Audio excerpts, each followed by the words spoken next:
बचा लो भगवान। India news की ओपीडी इसलिए लिखना पड़ रहा है, लोग परेशान हैं, हॉस्पिटल्स में जगह नहीं है, ऑक्सीजन का आपातकाल है, मौत का खौफनाक आप कह सकते हैं मंजर चारों तरफ चल रहा है। ये स्थिति है देश की राजधानी दिल्ली और देश के हर जगह में। जी हां, ऑक्सीजन का आपातकाल हो गया है, ऑक्सीजन की कमी है। लगातार आप कह सकते हैं लोग एक दूसरे से कह रहे हैं। मुख्यमंत्री ने इंडस्ट्रीज को चिट्ठी लिखी है, उसके पहले अपील करी थी सेंटर से कि आप ऑक्सीजन मुहैया कराइए, लेकिन उसके बाद भी ऑक्सीजन अभी तक जितनी चाहिए थी दिल्ली को वो नहीं मिल पाई है। तो देश का क्या हाल है, कोविड के जो सर्ज है उससे देश में कैसे तबाही मची हुई है, ये आपको 4 तस्वीरों के जरिए हम दिखाने की कोशिश कर रहे हैं। जी हां, 4 तस्वीरें बयां कर रही हैं कि आखिर देश में ऑक्सीजन का आपातकाल है, मौत का खौफनाक आंकड़ा। जी हां, लगातार केसेस बढ़ रहे हैं, मृत्यु दर के एक एक दिन सांसों पर भारी है। हर व्यक्ति यही सोच रहा है कब तक बचे हुए हैं और भयानक हो गई है ये महामारी। जी हां, महामारी पिछली बार कंट्रोल में थी, सरकारों ने कंट्रोल किया था, देश के लोगों ने अपने आप में सहजता रखी थी, घर पर बैठे थे, लेकिन इस बार इसका भयावह रूप देखने को मिल रहा है। कोई शहर हो, कोई राजधानी हो, बड़ा शहर हो, छोटा शहर हो, छोटा हॉस्पिटल हो, बड़ा हॉस्पिटल हो, हर जगह आप देखेंगे तो सिर्फ और सिर्फ आंसू ही निकल जाएंगे। जी हां, कोशिश हो रही है कि देश में ऑक्सीजन की सप्लाई बढ़ाई जाए, हालांकि हालात फिलहाल बेकाबू हैं। अब 4 तस्वीरें हम आपको दिखा रहे हैं जहां एमपी, दिल्ली, महाराष्ट्र और यूपी तक ऑक्सीजन की कमी से हाहाकार मचा हुआ है। एमपी के हरदा में तो परिजनों ने पेपर पर लिखवाया जा रहा है कि ऑक्सीजन और बेड नहीं है, कुछ हुआ तो हमारी जिम्मेदारी नहीं है। वहीं महाराष्ट्र के बीड़ में 2 मरीजों के ऑक्सीजन वाल्व बंद कर दिए जाने से मौत हो गई। दिल्ली के भी बड़े अस्पताल संकट से जूझ रहे हैं। यूपी के बाराबंकी में 2 जुड़वा बच्चों को जिंदगी से पहले मौत ने आगोश में ले लिया है क्योंकि बच्चों को ऑक्सीजन नहीं मिल पाई।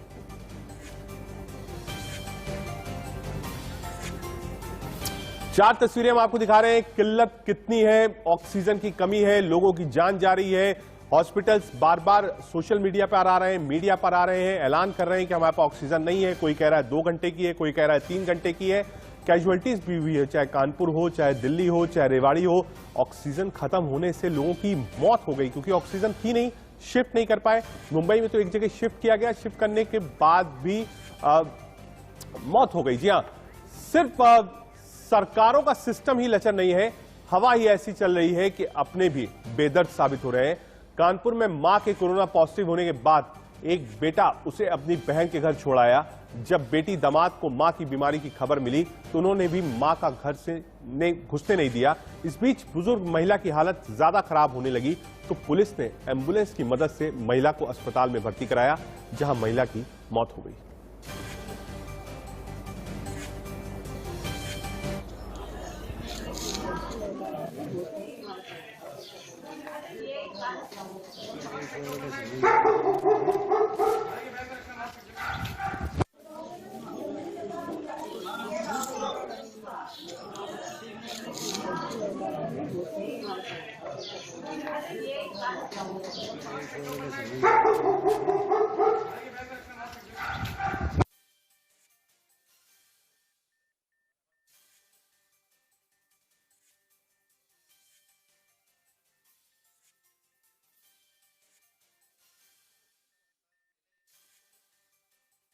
कानपुर की तस्वीर दिखा रहे हैं जहां जी हां बेबस होती जिंदगी है और अपनों ने अपनों का साथ छोड़ दिया है। ये वो बुजुर्ग महिला है जिसको पहले बेटे ने अपनी बहन के घर जाकर छोड़ा। जब दामाद और बेटी को भी पता चला तो उसके बाद उन्होंने भी घर से बाहर निकाल दिया। हम अपील करते हैं इन लोगों से कि कम से कम अपनों का दर्द समझिए। हालांकि उसके बाद पुलिस ने एडमिट कराया हॉस्पिटल में ले जाके, लेकिन क्या करें, महामारी के वक्त ऐसी भी तस्वीरें देखने को मिल रही है जब मां बेटे के लिए कुछ भी करने को राजी है और एक तरफ बेटे ने मां को मरने के लिए सड़क पर छोड़ दिया है।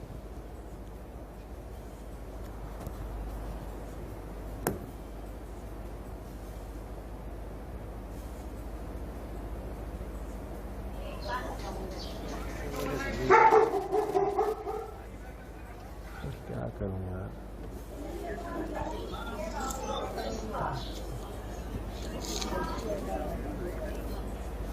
तस्वीरें आप देख रहे हैं कानपुर की है और हेडर हमने यही दिया है, टूटती सांसें हैं। इंडिया न्यूज पर देश के बड़े डॉक्टर्स भी होंगे, इंडिया न्यूज का ओपीडी भी होगा, लेकिन फिलहाल ये जो तस्वीर आप देख रहे हैं ये आपको विचलित कर सकती है, ये सोचने पर मजबूर कर सकती है कि किस टाइप की महामारी है जिसने अपने से अपनों को जुदा कर दिया है। मां को बेटे से अलग कर दिया है। बेटे ने यह फैसला किया कि मां को बहन के घर छोड़कर आएंगे क्योंकि मां कोविड पॉजिटिव है। जब बेटी और दामाद को पता चला तो उन्होंने भी सड़क पर मां को निकाल दिया। जी हां, कई तस्वीरें हमने देखी है, जो अपने नहीं है वो एक दूसरे की मदद कर रहे हैं, पुलिस वाले सामने आकर मदद कर रहे हैं। पुलिस ने ही मदद करी इस बुजुर्ग महिला की, लेकिन अपनों ने इस मुश्किल दौर में इस मां का साथ छोड़ दिया। विचलित कर देने वाली तस्वीर कानपुर से, जहां आप देख सकते हैं एक बुजुर्ग महिला है जो कि सड़क पर है क्योंकि बेटे ने साथ छोड़ दिया। कहा बेटी के यहाँ जाओ। बेटी और दामाद को पता चला कि वो कोविड पॉजिटिव है, तो उसके बाद उन लोगों ने भी सड़क पर निकाल कर छोड़ दिया। उसके बाद अस्पताल में पुलिस लेकर गई और भर्ती कराया। कई केसेस हमने ऐसे देखे जहां एक बुजुर्ग लोग अकेले हैं, कोई साथ देने वाला नहीं है। लेकिन ऐसे मुश्किल वक्त में कई एनजीओज काम कर रहे हैं। ऐसे मुश्किल वक्त में पुलिस सामने आ रही है, मदद कर रही है। हर तरीके से पुलिस और डॉक्टर्स साथ में मिलकर काम कर रहे हैं। तो ये तस्वीरें बयां करती है कि आखिर इतनी भयंकर महामारी है कि अपनों का अपनों से साथ छूट जा रहा है। लोग अपनों के से मिलना नहीं चाह रहे हैं, लोग दूर हो रहे हैं। अगर घर में कोई पॉजिटिव हो जाता है, तबीयत खराब हो रही है, तो उसको घर से निकालने तक की नौबत आ गई है। ऐसी जिंदगी से क्या फायदा जहां आपके अपने ही आपके पास ना हो, सिर्फ अपने लिए आप जिएंगे तो क्या जिएंगे। ये तस्वीरें यही बयां करती हैं। कानपुर की तस्वीर विचलित कर देने वाली और सोचने में मजबूर कर देने वाली कि ये वही माँ है जिसने अपने बेटी को पाल पोस कर बड़ा किया, इस लायक किया कि आज जरूरत थी सेवा कर पाते, लेकिन वो दोनों ने साथ छोड़ दिया।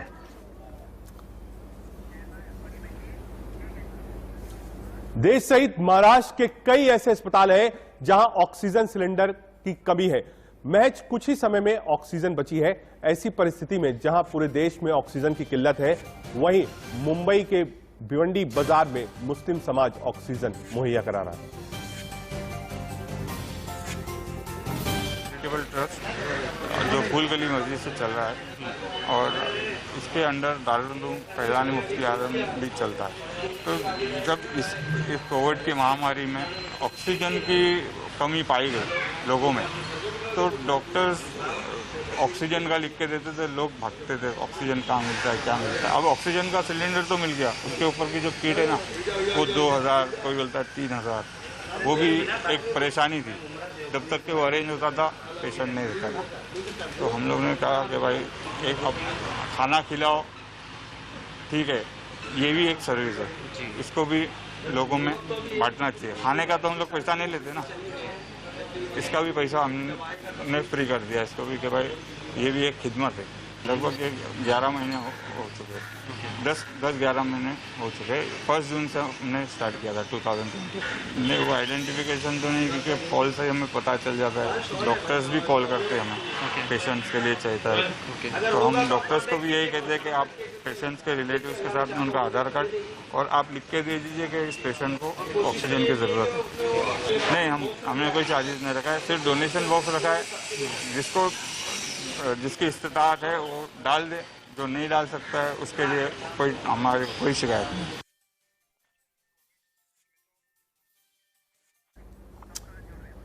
ऑक्सीजन की कमी है, ऐसे में मुंबई की आपको तस्वीर दिखा रहे हैं भिवंडी की, जहां पर ऑक्सीजन सिलेंडर्स मुहैया कराया जा रहा है। कोई कॉस्ट नहीं रखी है, मुस्लिम समाज आगे आया है। हमने पहले भी देखा था गुरुद्वारे में ऑक्सीजन का लंगर चल रहा था। मुंबई में कई तस्वीरें थी जहां मस्जिद में ऑक्सीजन सिलेंडर जो थे वो फ्री में बांटे जा रहे थे जिसको जरूरत हो। और ये भी तस्वीर मुंबई की है जहां मुस्लिम समाज आगे आया है और सिलेंडर्स दे रहा है उनको, जिसके पास प्रिस्क्रिप्शन है, जिसको जरूरत है ऑक्सीजन सिलेंडर की, उसको फ्री में दे रहा है। और कोशिश यही है कि समाज के विभिन्न वर्ग के लोग आगे आए और लोगों की मदद करें। मुश्किल दौर है, अपनों का तो साथ छूट जाता है, कई गैर ही मदद कर जाते हैं। हमारे साथ डॉक्टर बीके गुप्ता जुड़ रहे हैं, इंडिया न्यूज के कोविड बीके गुप्ता, डॉक्टर साहब डीके गुप्ता माफ करिएगा, हमारे साथ जुड़ रहे हैं इंडिया न्यूज के कोविड ओपीडी पे। डॉक्टर साहब बहुत स्वागत है आपका इंडिया न्यूज पर।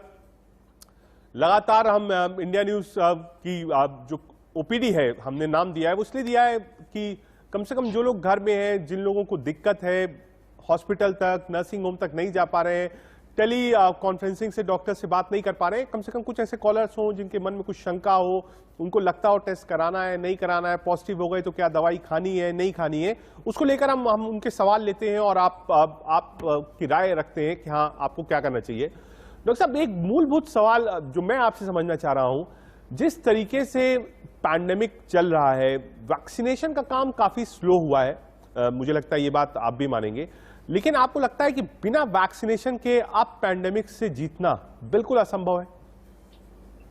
बिल्कुल आप ठीक कह रहे हो। मैंने कई बार आपके न्यूज चैनल के माध्यम से बोला है कि जो सबसे बड़ा अगर कोई हथियार है हमारा इसको कंट्रोल करने के लिए, जीतने के लिए भी तो कंट्रोल करना है, तो वो है सिर्फ वैक्सीनेशन। या तो हम हर्ड इम्यूनिटी चाहिए हमें इस कंट्रोल करने के लिए। हर्ड इम्यूनिटी दो तरह का सकती है, या तो हम नेचुरल इन्फेक्शन जैसे चल रहा है ऐसे चलता रहे, उसमें आपको पता कितने लोगों के जाने जाएंगे आप काउंट नहीं कर सकते, अनगिनत लोग जान चली जाएगी। या हम वैक्सीनेशन की ड्राइव को रैंप अप कर दें कि हम 60-70% लोगों को वैक्सीनेशन कर दें और बाकी लोगों को ऑलरेडी हर्ड इम्यूनिटी है तो उस ऑलरेडी इन्फेक्टेड हो चुके हैं वो लोग, उससे क्या होगा, हार्ड इम्यूनिटी जल्दी आ जाएगी और हम लोग बच जाएंगे। वैसे भी हम कई बार कह रहे थे कि जो हम लोग डिसीजन लिया है 18 साल वाला शायद हमें पहले देना चाहिए था। ये कई चीजें हैं जो हमें करनी चाहिए थी इसमें। एक तो ये था कि रैंप अप करना चाहिए प्रोडक्शन, जो हमारी इनबिल्ट जो वैक्सीन है, चाहे कोविशील्ड है, कोवैक्सीन, दूसरी बाहर की कंपनी को तुरंत अलाउ करना चाहिए था, पहले अब अलाउ हो गई है। उनका प्रोडक्शन यहाँ इंडिया में करवाना चाहिए, टाइप करने चाहिए, OEM टाइप करने चाहिए। वैक्सीनेशन को आउटडोर करना चाहिए, मीन जितने भी RWA हैं, सोसाइटीज हैं, कॉर्पोरेट्स हैं, स्कूल्स हैं, कंपनीज हैं, फैक्ट्रीज हैं, हर जगह वैक्सीनेशन के कैंप लगने चाहिए और वहां पर लोग आके नियर बाई पास के जितने लोग हैं वहां पे आके वैक्सीन लगवाएं। तो जितना हम फास्ट करेंगे फास्ट करना होगा। सब एक कॉलर सुखवीर सिंह हमारे साथ जुड़ गए हैं बैंगलोर से। सुखवीर जी, आप अपना सवाल पूछ सकते हैं। हाँ सर, मेरी वाइफ है, हार्ट पेशेंट है और वो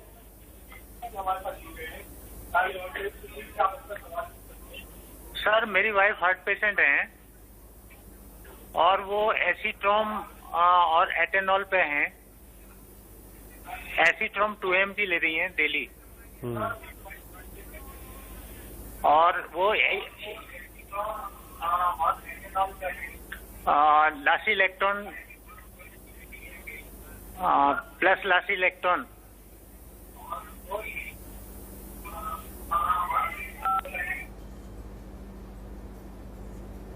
लगता है वैक्सीनेशन ले सकते हैं। सुखवीर जी, आप हार्ट पेशेंट है, लेसीलेक्टोन है, 2 ड्रग्स के नाम बताए सुखवीर ने कि वैक्सीन लग सकता है, हाँ, ये अमूमन डॉक्टर साहब सवाल होता है कि जो हार्ट के पेशेंट है, दूसरी कम्युनिटीज है, उनको वैक्सीनेशन देना चाहिए, नहीं देना चाहिए। ये एक आप कह सकते हैं एक भ्रांति भी है और मुझे लगता है कि डॉक्टर्स को, समाज को आगे आके बिल्कुल क्लैरिटी रखनी चाहिए कि किसको किसको वैक्सीन लगनी चाहिए। जी बिल्कुल, मैं फिर बता दूं आपको, दोहरा दूं इसको कि जितने हार्ट पेशेंट हैं, थायराइड पेशेंट हैं, डायबिटीज हैं, किडनी पेशेंट हैं, अस्थमा के हैं, COPD के हैं, कैंसर के हैं, इम्यूनो कम्प्रोमाइज्ड हैं, HIV पेशेंट्स हैं, इन सब को वैक्सीन लगनी चाहिए। ये लोग हाई रिस्क हैं, इनको तो जरूर लगनी चाहिए, उनको सबसे पहले प्रायोरिटी भी लगनी चाहिए। तो कोई दवाई खा रहे हैं वो दवाई कंटिन्यू करें, और कोई आपको डाउट है तो अपने जो ट्रीटिंग फिजिशियन है, जो आपका डॉक्टर, से संपर्क कर लें, उससे पूछ लें। बट इसमें कोई डाउट नहीं, इन सबको प्रायोरिटी पे वैक्सीन लगनी चाहिए।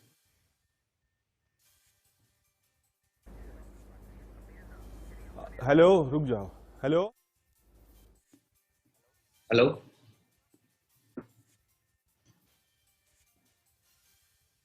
हेलो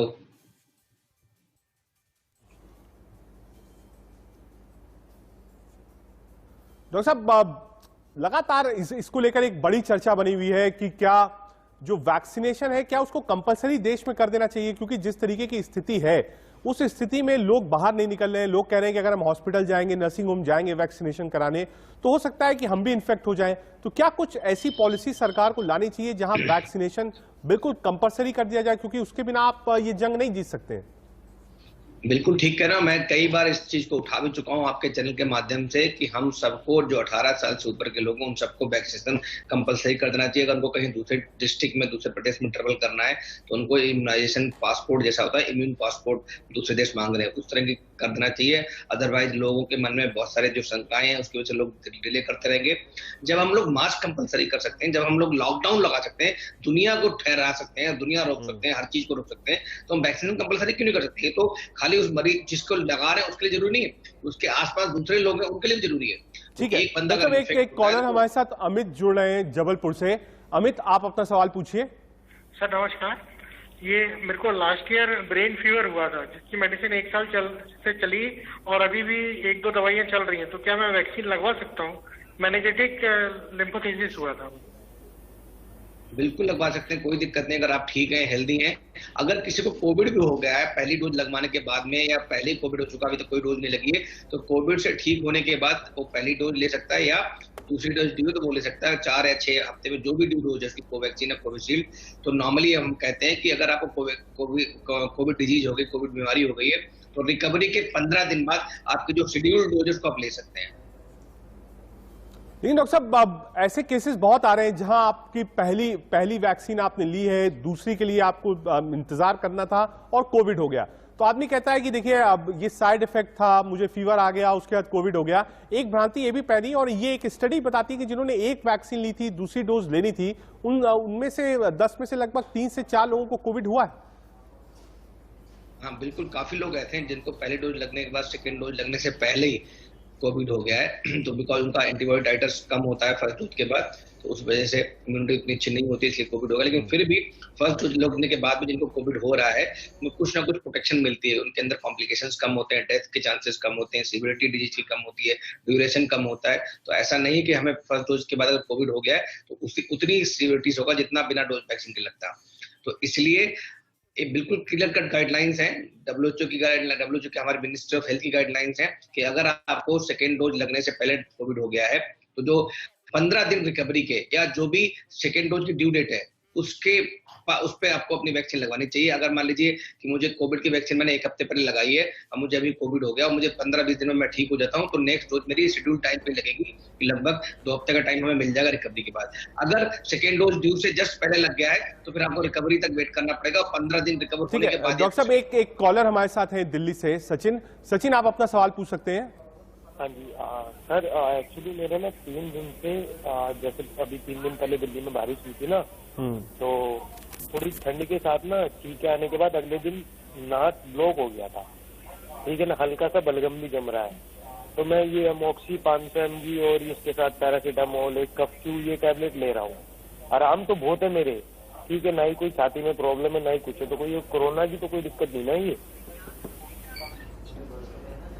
इनका सवाल रिपीट करेंगे। डॉक्टर साहब, इनका कहना है कि जब मौसम बदला था, दिल्ली में बारिश हुई थी, उसके बाद से फीवर है, कोल्ड एंड कफ है, ये हालांकि एंटीबायोटिक ले रहे हैं, इनका कहना है कि क्या कोविड के तो कोई सिम्टम्स नहीं है?